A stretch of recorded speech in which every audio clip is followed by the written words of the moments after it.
Olá, meus amigos, tudo bem? Sejam bem-vindos a mais um vídeo de estudos.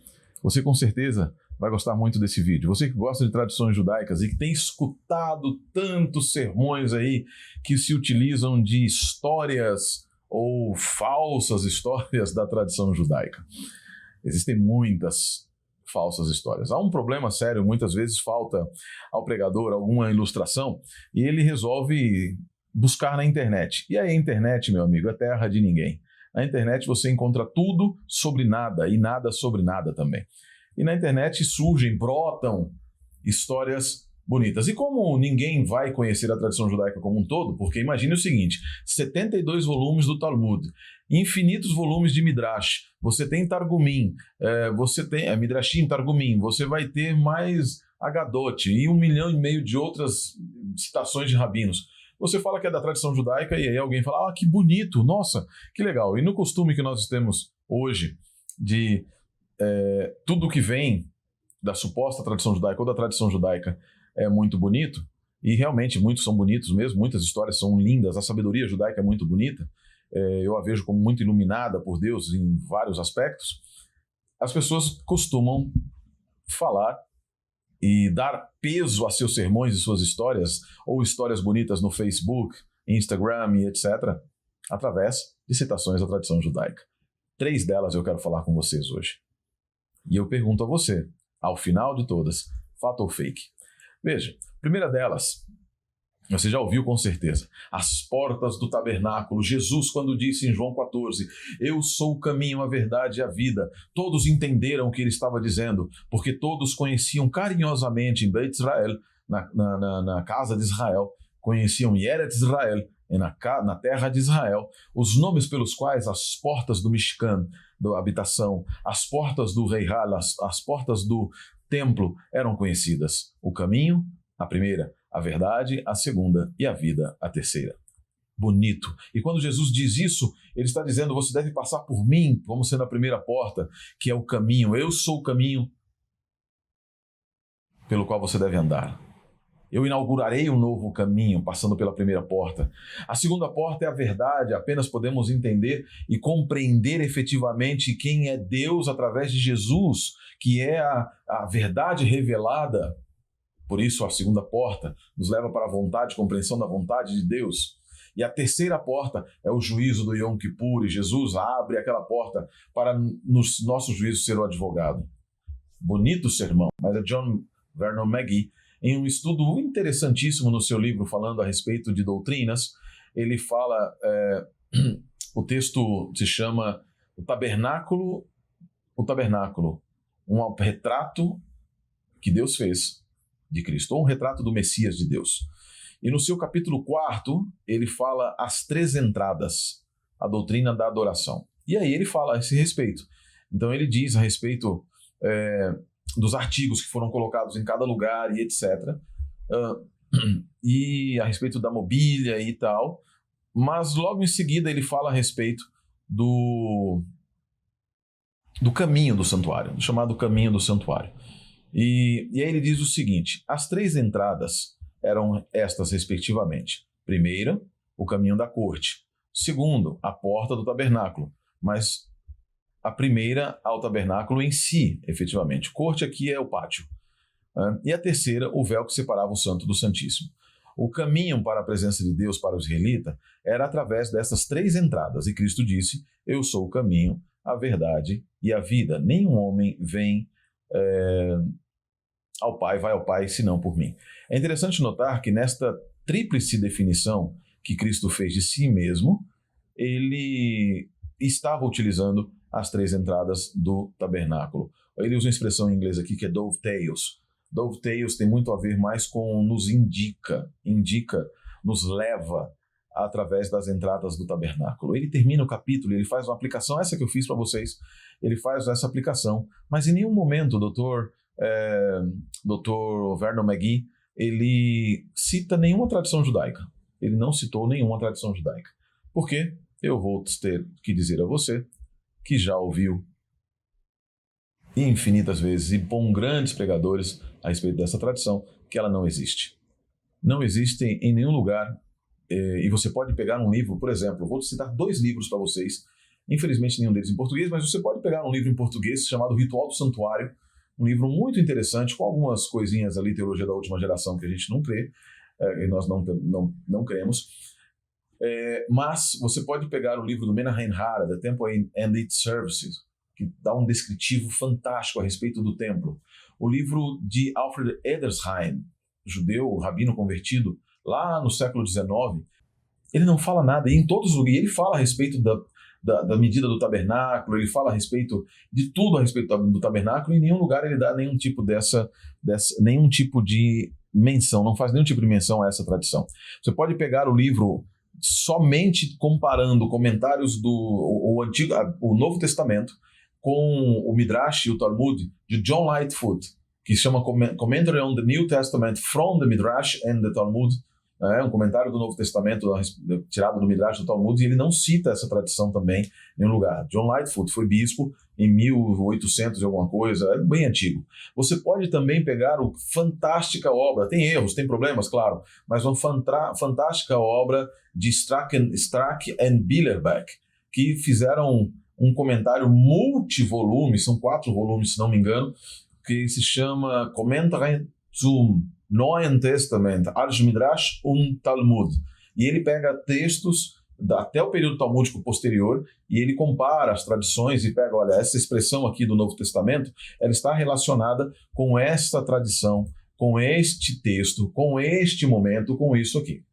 Em nenhum lugar ele fala a respeito dessa tradição, desses nomes, simplesmente porque não existe. Você que pode usar de modo homilético, claro, com absoluta certeza, é bonito, é interessante. Você pode fazer múltiplas aplicações, mas não digam que os israelitas, Beit Israel, conheciam as entradas do tabernáculo por estes nomes. Isso não é verdade. Fake news, tá bom? Então, não usem, tá bom? Ok? A segunda delas, para o nosso vídeo dessa noite, ou desse dia, conforme você estiver assistindo. E até apareceu em um vídeo aí de uma sumidade da internet, né, de um pastor aí na internet, em que dizia assim, eu não vou citar o nome, embora ele goste de citar meu nome algumas vezes, mas assim, dizia assim, a volta de Jesus na tradição judaica. Eu falei, uau, eu quero ver. E eu não apenas ele, eu não estou falando dele por causa do título do vídeo, mas outros pastores adventistas também, e de outras denominações, e várias outras pessoas, utilizaram, e essa semana apareceu na internet aí de novo, aparece, volta e meia surge essa tradição, essa informação de que você sabe o que significa, qual o significado de quando Jesus deixou ali o manto ou o lenço que cobriu o seu rosto dobrado. Vou explicar para vocês. Jesus estava utilizando algo que era comum na cultura judaica daquele tempo. Era um costume judeu daquela época. E qual era o costume? O servo vinha e servia ao seu senhor. E quando servia ao seu senhor, ele se afastava e ficava olhando, esperançoso, expectante, para ser mais correto, expectante, olhando para o seu senhor, enquanto ele comia a comida. E ele ficava prestando atenção para saber se o mestre gostara ou não da sua comida. Ele prestava atenção no momento em que o mestre terminava de comer. Se ele jogasse o lenço por sobre a mesa, era indicativo de que não, ele não gostou e, portanto, eu vou embora e não me espere. Ao contrário, se ele houvesse dobrado o lenço, o guardanapo, ele estava dizendo, gostei da comida e eu voltarei. Oh, que maravilha! Jesus estava deitado e dobrou o lenço dizendo, eu voltarei. Novamente, é muito bonito, mas totalmente falso. Não existe a menor possibilidade dessa história ser verdadeira por várias razões. A primeira delas é que guardanapos foram inventados muitos anos depois. Lenços a serem utilizados como para limpar a boca foram inventados muitos séculos depois. A gravata, por exemplo, que nós utilizamos quase como elemento sagrado dentro da igreja, ela foi inventada, dizem alguns historiadores que ela foi inventada, criada justamente como, primeiro e antes de mais nada, como um pano a ser colocado como um guardanapo, se não me engano, por Louis XV, alguma coisa, eu não me recordo, mas isso daí é um detalhe desnecessário. Mas um rei que não gostava de ter que ficar pegando ali, eles usavam, e pegava e colocou aqui, e ele, para limpar a sua boca, porque antes utilizava a parte da mesa, Isso já em culturas posteriores, Idade Média e posteriores. O fato é que no período romano, no período da era período judaico, na cultura semita, se utilizava o pão nas culturas semitas e utilizavam-se, os romanos utilizavam vasos, colocavam as mãos e lavavam as mãos quando lavavam. Tá?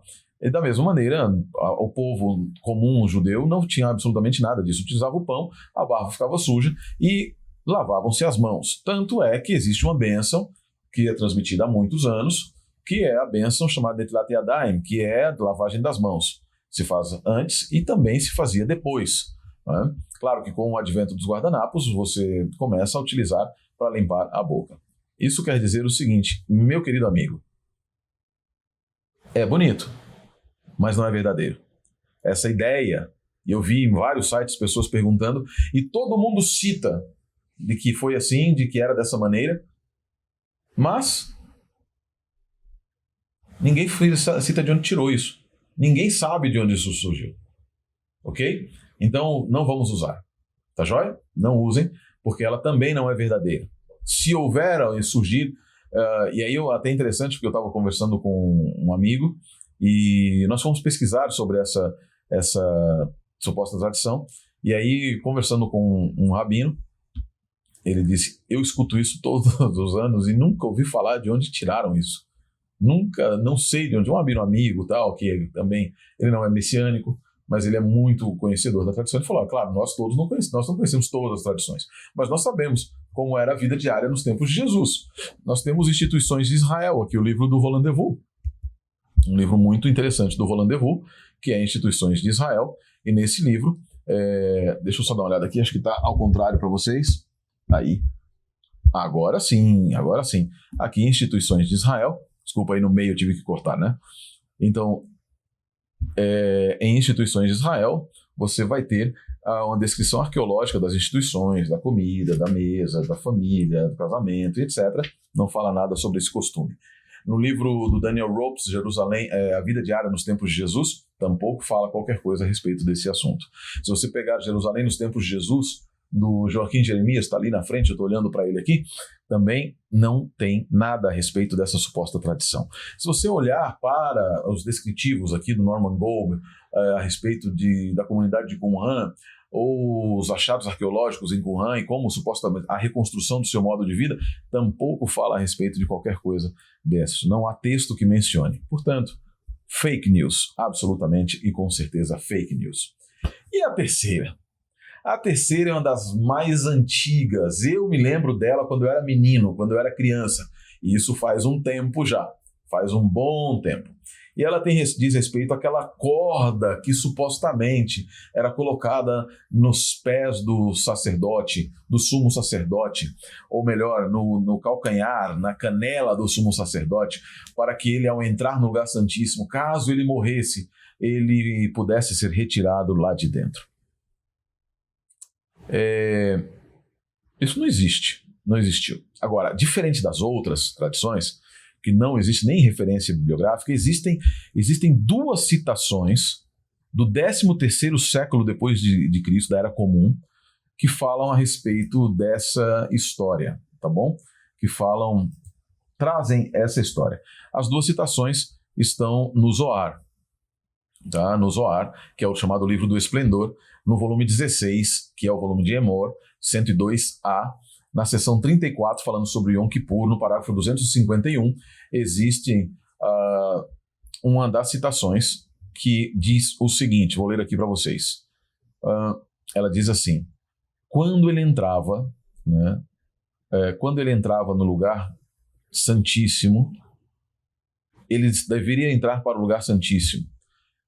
E os outros sacerdotes, levitas e as pessoas permaneciam, e o povo permaneciam ao seu redor em 3 fileiras e levantavam as suas mãos sobre ele em oração. E uma cadeia dourada, uma corrente dourada era colocada sobre os seus pés, atada aos seus pés. Ele andava 3 passos e todos os outros vinham para pará-lo e seguiam, e vinham com ele, mas paravam e não o seguiam mais.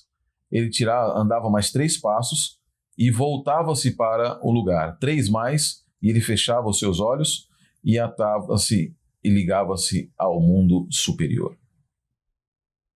é uma citação do Zohar. Se alguém tiver curiosidade, eu posso passar a citação em aramaico para você. Essa é uma das citações. Vejam que ela não fala de corda, fala de uma corrente dourada.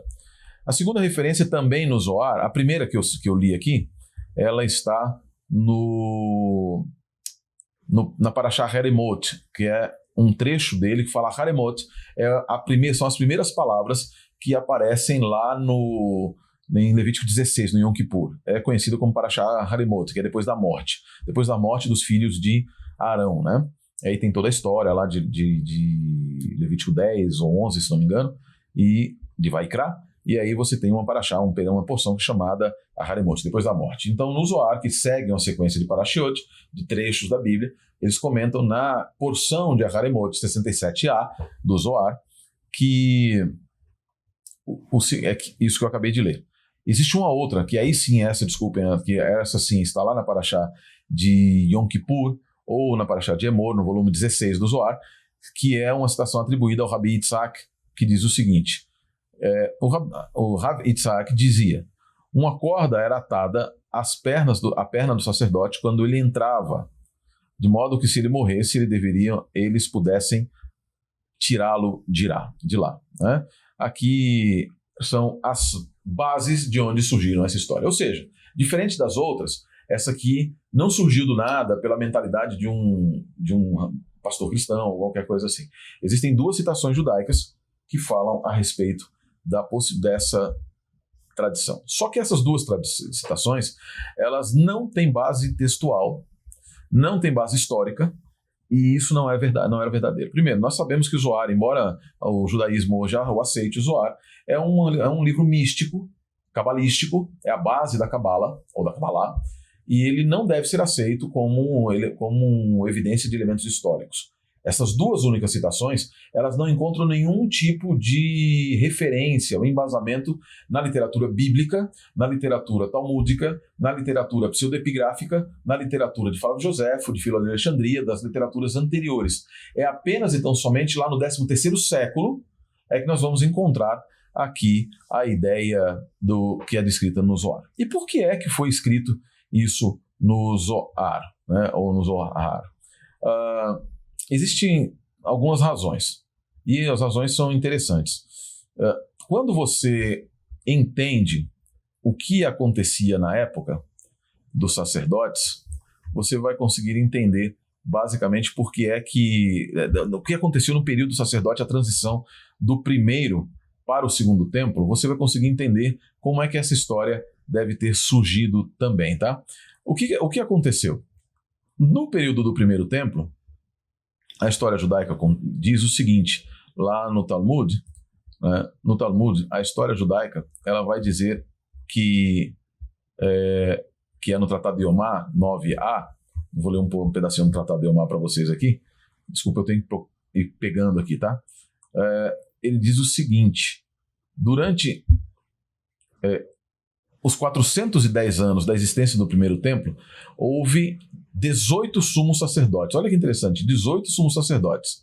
Enquanto que nos 420 anos da existência do segundo templo, houve apenas 4 sacerdotes que eram justos e mais de 300 outros que não eram dignos do trabalho e que não conseguiam terminar o primeiro ano na sua posição de sumo sacerdote. Olha que absurdo.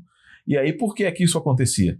Isso está ali, o número de 300, etc. Você vai dizer ali, está no Tratado de Yomá 9a, que diz que Yohanan serviu por 80 anos, Shimon Hatzadik, que era o Simão o Santo, serviu por 40, Ismael ben Pavi por 10. Alguns dizem que Eleazar ben Harsun serviu por 11 anos, e então 279 anos, houve aproximadamente um sumo sacerdote por ano. E qual é a razão? Corrupção. Qual era a razão? Eu estou lendo aqui do Talmud, tá? E é interessante o seguinte, e aí é muito legal, muito legal entre aspas, né? Porque quando você lê o que Rashi dizia, ele disse assim, ó, porque os sacerdotes do Senhor do templo davam dinheiro aos reis asmoneus a fim de comprar a posição de sumo sacerdote, estes sacerdotes iníquos não viviam um ano e outro tinha que tomar o seu lugar. Cada sacerdote subsequente, olha que absurdo, cada sacerdote subsequente sobrepujava o seu predecessor em construir uma melhor estrutura e chamá-la por seu nome, e dar o seu nome. Ou seja, eles queriam fama. Em outras palavras, eles não estavam preocupados com o sacerdócio. Daí, então, você vai encontrar a ideia de que os sacerdotes, eles não eram dignos do serviço. Não eram dignos do serviço. E muitos deles tinham, sim, medo. Muitos tinham medo, sim, de entrar no lugar santíssimo e ali morrerem, né? O Talmud, por exemplo, diz o seguinte, diz que o senso era tão grande por parte deles e dos outros adoradores, de que o sacerdote entrasse, que ele não pudesse sair do santuário vivo. E havia o costume, então, de que ele fazia o seguinte, ele entrava, fazia uma oração e saía rapidamente para que as pessoas pudessem vir. Ele não ficava muito tempo no santuário, para que as pessoas pudessem ver que ele estava vivo. Então ele entrava e saía várias vezes. É verdade que no ritual do Yom Kippur há 7 entradas, com 5 trocas de roupas diferentes, né? E aqui a questão da roupa tem uma questão halárquica que já nos mostra que a ideia de corda ou metal, corrente, ela é imprópria, ela não existia. Por quê? Porque Deus não permitia que houvesse qualquer tipo de roupa agregado, de qualquer coisa agregada ao à roupa do sacerdote. Deus tinha dado as ordens, né? Deus tinha dado a ordem para como deveria ser feita a roupa, como deveria ser feita de todas as maneiras. Isso se chama Itur Begadim, né? Então, a sua roupa ela era simplesmente branca. Ela deveria ser completamente branca. Ela não podia ter uma corda vermelha. De maneira nenhuma. Até hoje no Yom Kippur a gente não veste vermelho. Nos rituais, etc., não pode usar vermelho. Você vai para o ritual de Yom Kippur, na comunidade judaica adventista, etc., você vai ver todo mundo ali com outras cores, geralmente o branco, mas não tem nada vermelho. A gente costuma evitar. Nas comunidades ortodoxas, então, com certeza, absoluta certeza. E essa roupa, a essa roupa não podia ser agregado nada, nenhum tipo de outra coisa. Então, não podia ser agregado uma corda. Ele deveria entrar com aquela roupa que tinha sido determinada por Deus. Simplesmente essa. Pior ainda, a ideia do Zohar de que havia uma corrente dourada, porque, de acordo com o princípio halárquico, metal não podia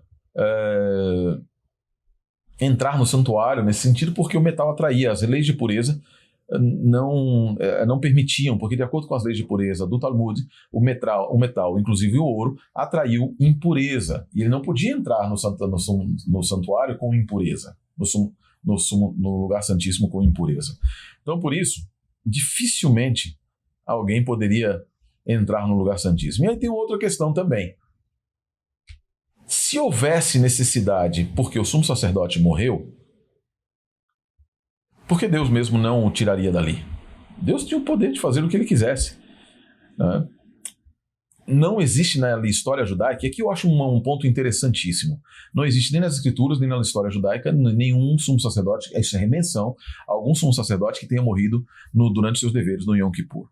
O dia do Yom Kippur era um dia de contrição de alma, cuja punição deveria vir ao final dele, e não apenas para o povo, mas inclusive com a possibilidade do sumo sacerdote. O sumo sacerdote o sumo sacerdote no período bíblico tomava a função como sendo algo extremamente responsável e de privilégio, mas também de responsabilidade. Claro que posteriormente os sumos sacerdotes, como nós vimos ali no Tratado de Yomá, do Talmud babilônico, nós vamos ver que eles começaram a fazer uma bagunça tremenda. Não obstante, Deus deu Yom Kippur como um dia de perdão. Durante todo aquele dia, e aqui eu não estou dizendo que há um texto bíblico que diga isso, nem um texto do Talmud, mas eu estou dizendo, baseado no significado do dia, que durante todo aquele dia, mesmo o mais impenitente do pecador não era morto. O mais impenitente pecador não era morto, inclusive o sumo sacerdote. Talvez na entrada, antes de começar os deveres, Deus pudesse exigir que ele não entrasse e que ele não participasse. Tanto assim que existia a figura do Sagan, que era o segundo sumo sacerdote, por acaso ele se transformasse em ritualmente impuro, um outro sumo sacerdote deveria tomar o lugar. Mas eu duvido muito que Deus destruísse o sumo sacerdote ou matasse ali na frente, diante do povo, por uma outra razão, e a razão tipológica. O sumo sacerdote era um tipo de Jesus, e Jesus não vai ser morto na presença de Deus. O Messias não poderia ser destruído na presença de Deus. Então, o sumo sacerdote vinha e ali ele fazia os seus deveres. Ele era impedido de fazer, e assim outro deveria tomar o seu lugar. Mas não ao entrar, ele terminava de fazer. Talvez ao voltar a ser um do povo, e aí nós podemos utilizar o que o Talmud disse a respeito da morte dos sacerdotes no ano seguinte, de Rashi também, e dizer que na sua vida posterior, ele talvez sentisse as consequências de haver aparecido na presença de Deus de maneira indigna. Mas o perdão de Deus que ele deveria trazer para o povo, esse era garantido. Como eu penso, não me peçam nenhum tipo de citação, de referência, etc. É a minha interpretação do significado do Yom Kippur, inclusive para o sumo sacerdote. Não obstante, claro, se ele morresse, ainda havia outra possibilidade. E aí o Talmud também nos diz o seguinte: qualquer um pode entrar no santuário, que é o Heihal, seja para construir, para reparar ou para remover a impureza. E quando eles poderiam entrar? No dia seguinte ao Yom Kippur. Então, se houvesse a necessidade de... Ele morreu, um Sagan terminaria o ritual de Yom Kippur, né, o segundo sumo sacerdote, terminaria o ritual de Yom Kippur, esse sumo sacerdote poderia retirá-lo, ou outros no dia seguinte poderiam retirá-lo. Só para corrigir aqui, na verdade, o sumo sacerdote não poderia retirá-lo a não ser ao final do Yom Kippur, porque tocar em um cadáver o transformaria automaticamente e ritualmente impuro. Então, provavelmente, se houvesse acontecido, o corpo ficaria ali. O sumo sacerdote terminaria, entre aspas, eu acredito que nem terminaria, porque a morte terminaria ali com o Yom Kippur, mas ele terminaria o seu ritual e os sumos sacerdotes ou os levitas no dia seguinte viriam e retirariam o sacerdote. A questão da corda tem um outro problema. A feitura do santuário mostra que havia várias camadas, a cortina não era uma só, era um tecido pesado que impediria, que faria automaticamente, se eles tentassem puxar a corda, eles iriam abrir a cortina do santuário, do lugar santíssimo, e daí eles mesmos seriam mortos também, tá bom? Então vejam, existe uma referência? Sim, é fato, existe. Existem duas referências, mas elas não podem ser aceitas e não havia, portanto, eu repito aqui as palavras do Dr. W. Nunnally, que disse o seguinte: a corda sobre o sumo sacerdote, ela é apenas uma lenda. Apenas uma lenda. Seus início obscuro na Idade Média, ela surgiu obscuramente na Idade Média e continua sendo repetida. Não pode ser encontrada em qualquer lugar na Bíblia, nos apócrifos, na literatura, nos manuscritos do Mar Morto, em Joséfo, nos pseudoepígrafos, no Talmud, na Mishnah ou em qualquer outra literatura judaica. Ela simplesmente não existe. Óbvio, como nós vimos, nós devemos restringir aqui qualquer outra literatura judaica, a literatura judaica primitiva. Claro que nós vamos ver aqui no Zohar, a literatura cabalística e mística, que ele existe, que essa referência existe, tá bom? Então, vamos lá, vamos deixar de lado essas histórias que foram criadas, tá? E falar apenas aquilo que é verdadeiro mesmo. De modo que, dessas três, quantas são fato e quantas são fake? As três são fake. Não existe nada na literatura judaica a respeito, na tradição judaica, a respeito dessas tradições tão queridas por muitos cristãos. A verdade deve ser pregada não apenas pelo conteúdo verdadeiro, mas de forma verdadeira. E por isso, não usem mais essas três informações até o dia em que, de repente, surja alguma literatura judaica primitiva que nos mostre que isso é verdadeiro. Até lá, não usem. Que Deus abençoe a todos. Shalom Lehitraot.